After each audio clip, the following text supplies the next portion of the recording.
안녕하세요. 오늘은 융심리학과 깨달음에 관하여 말씀을 드려보도록 하겠습니다. 이 융이라고 하는 구스타프 융은 이제 그 초기에 정신분석학자로서 프로이드, 융, 아들러 이렇게 이제 삼두마차를 형성했는데 이제 사실은 심리학자들이 유대인이 많습니다. 근데 이제 융은 비유대계 심리학자 뭐라고 불리워질 정도로 정신분석학에는 이제 유대인이 많았죠. 어쨌든 융은 이제 그 학문적인 방식이 이제 그 각종 전 세계적인 그 신화라든지 전설 뭐 이런 어떤 집단적으로 소유하는 스토리 이런 부분에 관심이 되게 많았습니다. 그 영역을 인간의 심리를 규명하는데 이제 쓰고자 했죠. 그래서 융 심리학은 정신분석학 계보에 속하지만 좀 독특하다 이렇게 말을 할 수 있겠습니다. 그리고 이제 그 독특함이라고 하는 것이 이제 동양적인 사상과 연결이 되어 있다. 이 말씀을 드리려고 합니다. 융 심리학에서 이제 크게 세 가지 특징을 볼 수 있는데 하나는 이 세계가 뭐냐 하는 겁니다.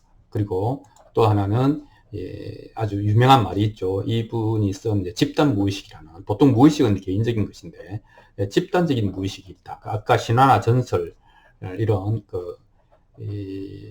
거의 민족이나 그 인류 차원에서 공유하는 스토리에 관심이 많았다고 하지 않았습니까? 그래서 이게 집단 무의식이 있고, 세 번째는 자 그렇다면은 인간의 목적은 뭐냐? 결국은 모든 학문이 인간과 세계에 대한 어떤 형태의 설명이잖아요. 그런데 융은 이 세 가지에 대해서 독특한 자기 학문적 입장을 갖고 있습니다. 첫 번째, 이제 보통 우리는 세계에 대해서 세상이 있고, 우리는 세상에 태어나고, 우리는 세상을 배우고, 이렇게 생각하지 않습니까?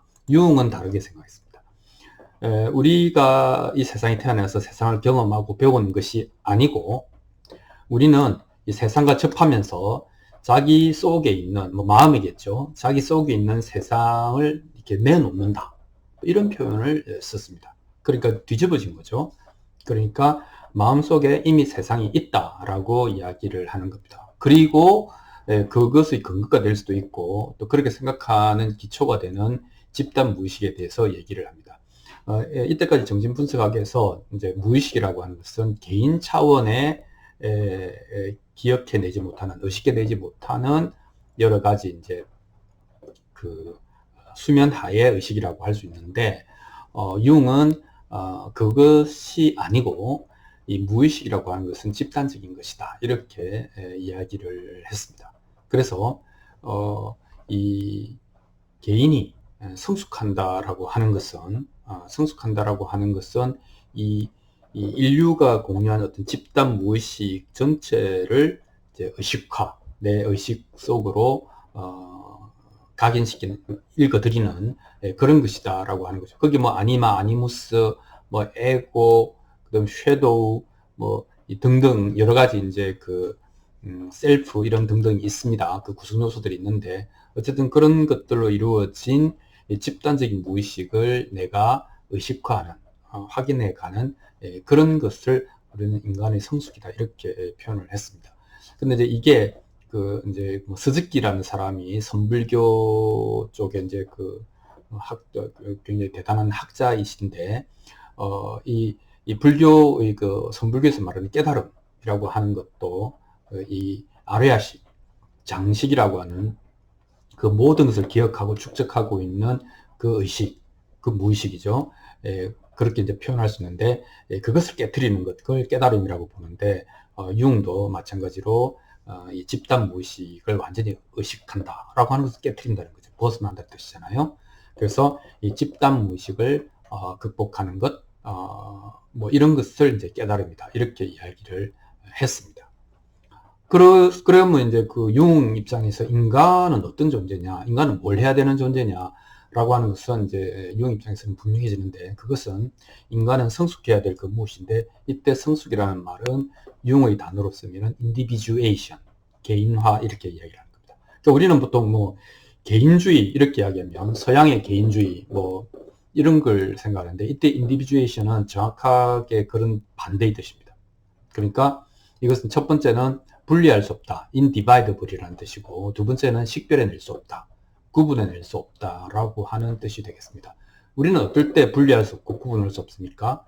그냥 전체일 때, 그냥 통으로 하나일 때 그렇지 않습니까? 그러니까 융이 이야기하는 개인화라고 하는 것은 우주 전체가 통으로 나다, 이런 표현하고도 통하는 것이 됩니다. 그래서 융에게 있어서 개인화라고 하는 것은, 그러니까 개인을 특정해주는 이 퍼스널리티, 트레이트, 기질, 이 성격, 또 이런 요소들이 소멸해 버리는 겁니다. 또 다르게 이야기하면 자아라고 하는 것이 보면 사실은 그런 걸로 이루어져 있는데, 자아의 소멸이다, 이렇게 말을 할 수도 있겠습니다.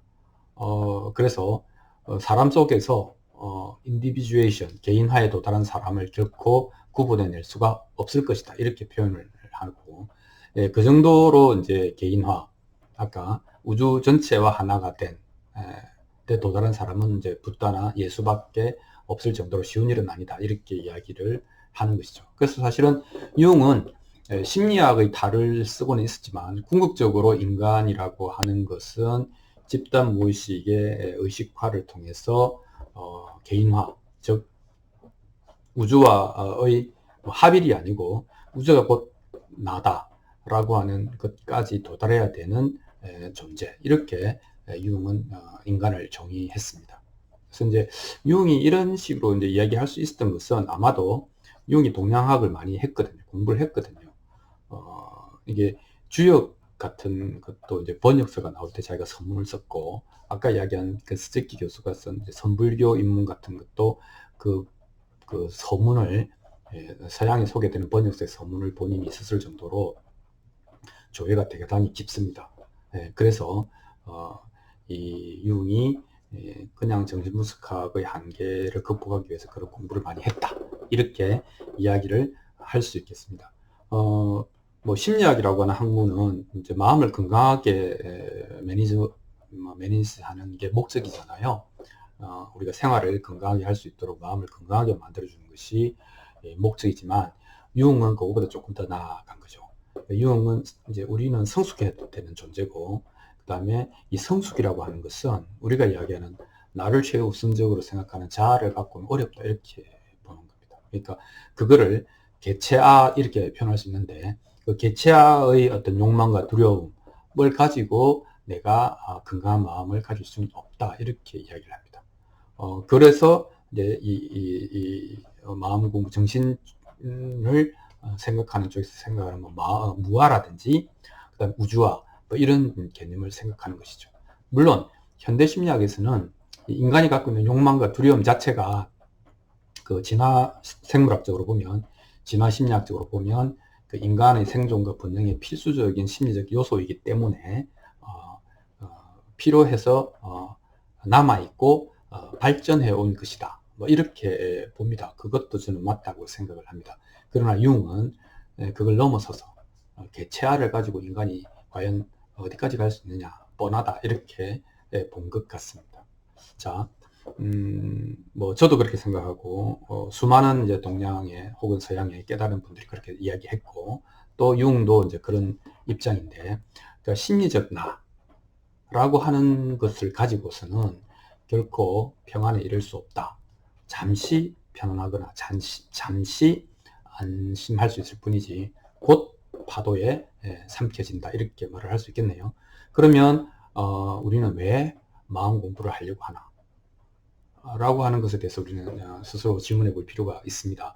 그냥 편하게 편하고 싶다, 또는 모든 것이 떠들어졌으면 좋겠다, 또는 상처받고 싶지 않다, 여러 가지 이유가 있을 수 있지만, 냉정하게 우리가 이제 생각해 봐야 될 것은, 나는 하는 이런 생각을 가지고 내가 평안에 이르기는 어려울 것 같다 라고 하는 것에 대해서 우리는 깊이 생각을 해 보아야 하겠습니다.